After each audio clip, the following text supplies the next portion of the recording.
Hi, welcome back everyone to the next part of the RSA video series. In this part, we'll focus on RCC design. So again, we'll be referring the Australian standard, which is AS 3600 for concrete design.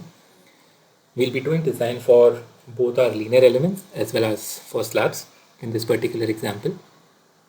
So first and foremost, we can switch over to the RC design page, and there are two methods of RC design in robot. So one is the theoretical reinforcement calculation, and then one is the provided reinforcement, so in which we also consider the detailing norms. So we'll start off with the required reinforcement workflow. So once we have the model set up, we can go to our RC member required reinforcement page, and here we can define the requisite design parameters pertaining to RCC design.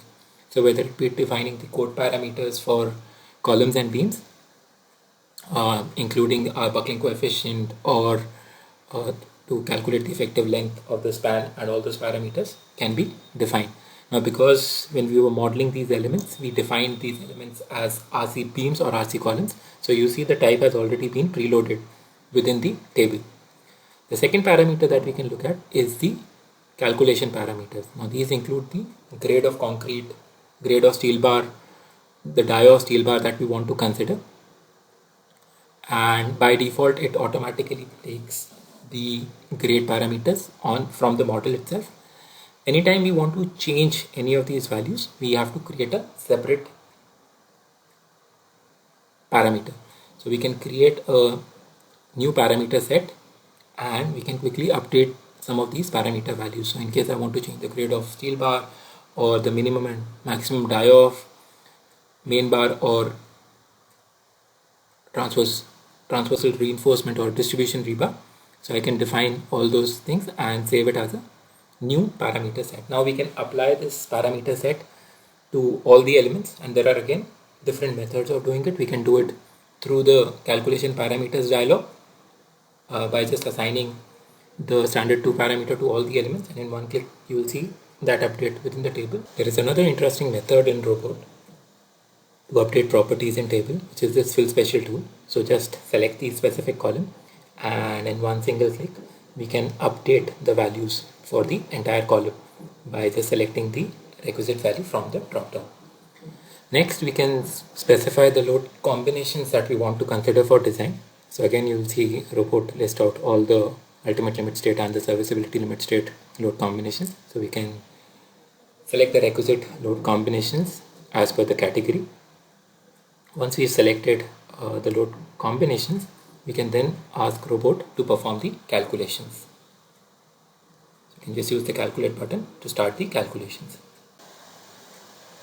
So once the calculations are performed, you will see the table at the bottom populate with the requisite amount of required reinforcement, both for my main bars as well as for the transverse or the distribution reinforcement. So here we can see the beam results being displayed. So what is the main reinforcement required at top and bottom, as well as the transverse reinforcement, and likewise we can visualize the results for the columns as well.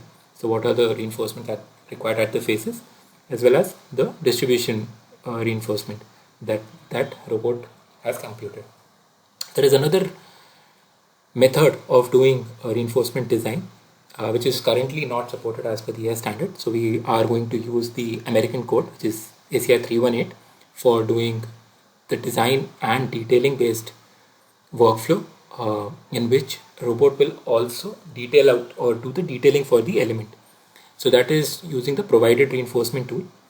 Now once we select the element and use the provided reinforcement tool, it quickly goes to the RC design module of robot, and here we'll see it do detailed calculation and give us the interaction ratio diagram. We can see the neutral axis, we can see the detailing that it has considered for the column. So you can see the rebar, how it's produced, or how it's done the rebar detailing for that column, as well as we can also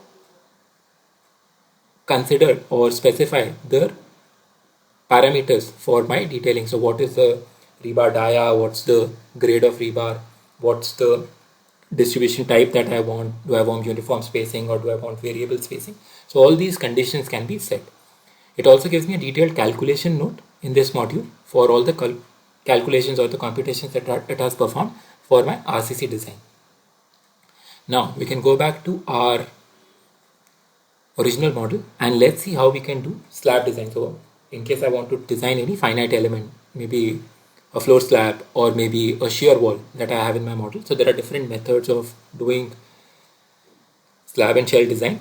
You can use different methods. So we have the analytical method, the wood and armor method, the equivalent movement method. So whichever is relevant, you can make use of, and then you can specify the parameters for design. So in this case, we'll design this panel as an RC floor, and then we can quickly do the calculations for the reinforcement.